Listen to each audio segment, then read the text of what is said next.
Hello, I am Theresa with the Lulu Arts Design team, and today I have a video showing you my art process using Kylie's new face stencils. Now here they are, there are 4 of them all together. One is a front-facing stencil looking straight at you. Another is a side profile one and you can flip it left or right. Another one is looking straight up, and the one that I'm going to be using today is the quarter turn profile, sort of half profile face.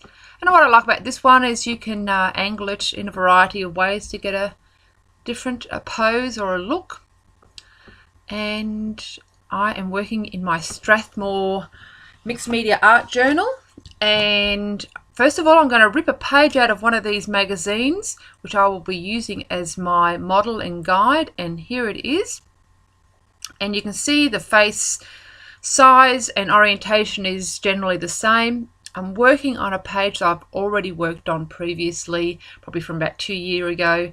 I know this is a dye background, so some of it may keep showing through my different layers, but I'll just keep that in mind.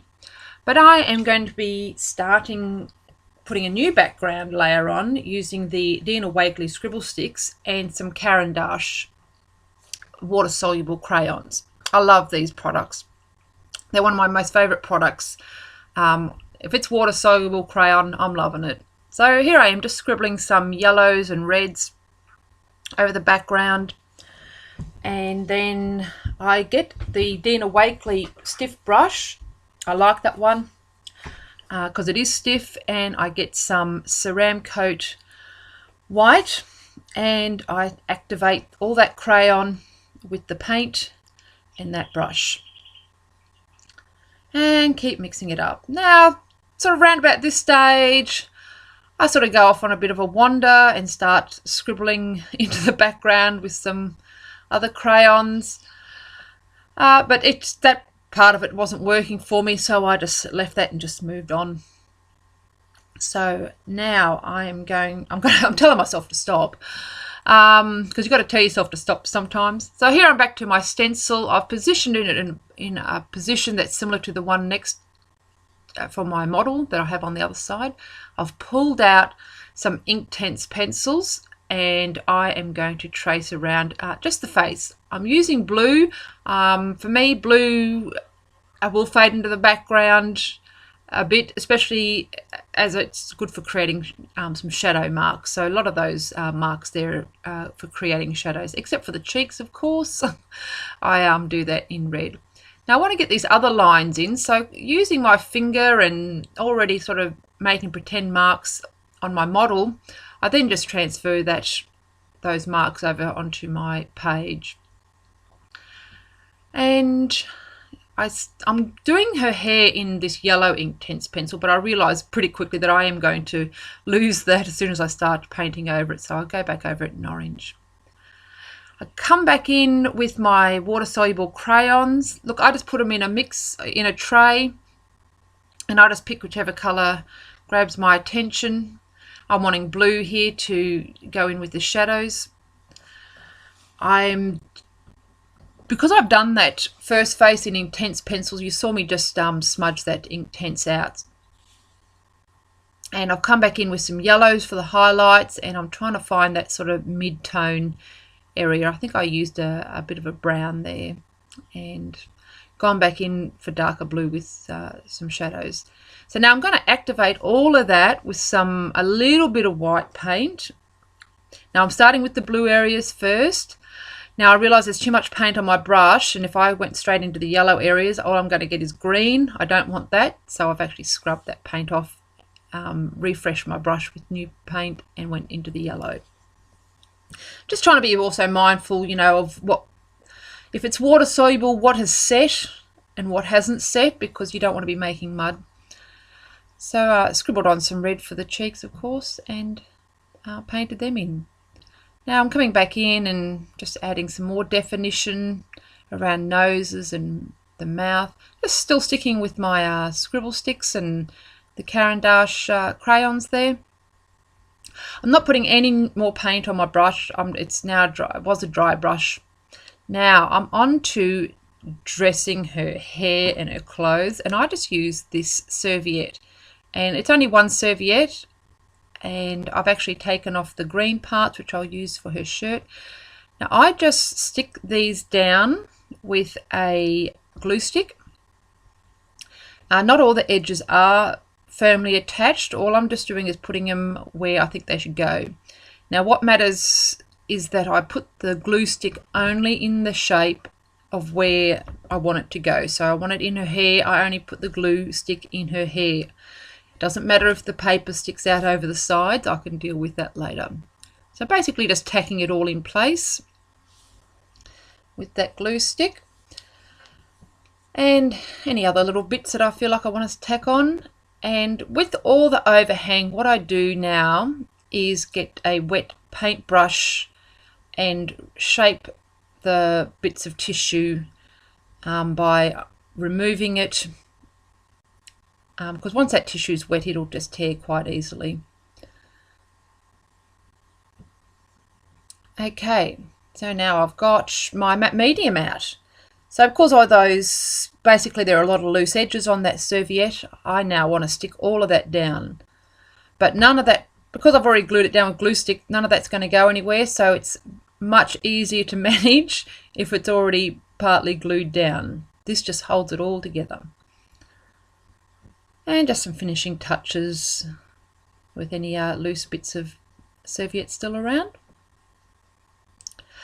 I used the edge of that brush to actually shape around her face because I want a sharper edge around there, not that feathered out look that you get with a serviette.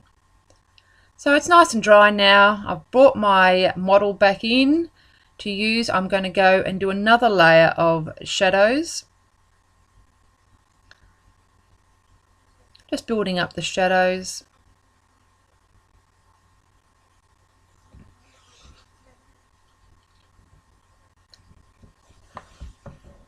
Just picking out colours that I feel need it. Bit of a red on the lip, of course.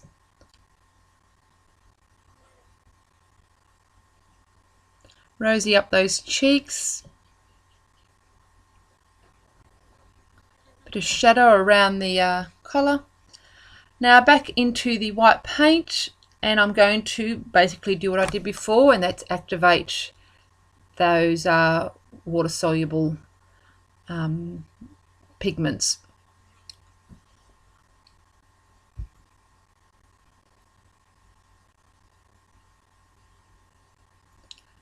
So doing this with the, not only am I activating the water-soluble pigments, but I'm also setting them in as well.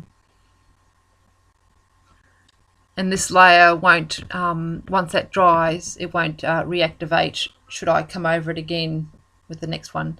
So I'm pulling out the colouring pencils now. Now I actually have a collection of colouring pencils, mostly the Faber-Castell Polychromos and Prismacolors. I use them both in my work as I go along. I just focus on the colour, and even though I do know they're different. And also I will at various stages also bring in the Inktense pencil as well, and I'll just work on building up those defining features.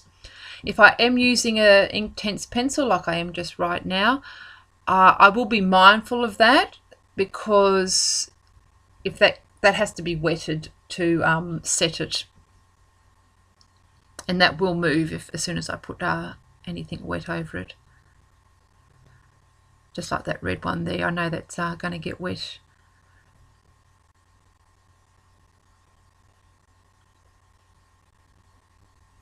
And just setting that Inktense pencil in if it's there, just in case I missed any. And I'm telling myself to stop, I've had enough, you know. Sometimes you can fuss too much.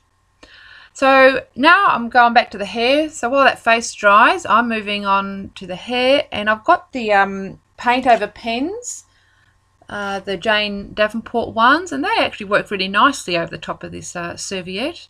I quite liked them. So just add a bit of movement and definition in her hair. Now while her face is still drying, I'm going to go back and paint out that background. I'm not really liking it. Just a bit of white paint. The background colours are still going to show through a bit. I don't want it stark white. And it also shapes the hair up a bit as well. So now I am deciding we need a bit of editing here on this collar line. So I've reshaped that in with a pencil, shaping in her hair as it comes over her shoulder. Getting my white paint and fleshing that neck out. I noticed while I've done this that I've actually basically eliminated the shadows, but this is all learning. Learning as I go along. You can see I don't use a palette. I've actually just used my background as a palette. I know that that'll all get blended in. So that's sort of how I operate. I'm a bit of a messy creator, so that the less thing I have to clean up, the better. So I'm going back in and defining her hair a bit more with a bit of Inktense pencil. Getting some deeper shadows in around the top of her hair. Making sure to activate that Inktense pencil if I do use it. Working a little bit more on the eyes.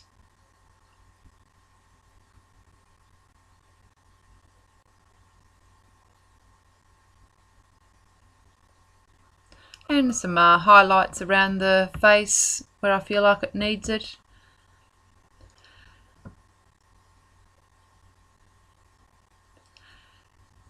Now I want to get a work on those eyes. So the whites of the eyes, I don't like to have stark white. So what I do is I've dipped my white Inktense pencil straight into my water to colour in her eyes. And a bit more pencil there. I want to add some highlights, which I use with that paint over pen, and just smudge out those dots and marks. And same like I did with the white, to put a pupil in, I've decided to just pop that Inktense pencil straight into the water to create a deeper shade for her eye.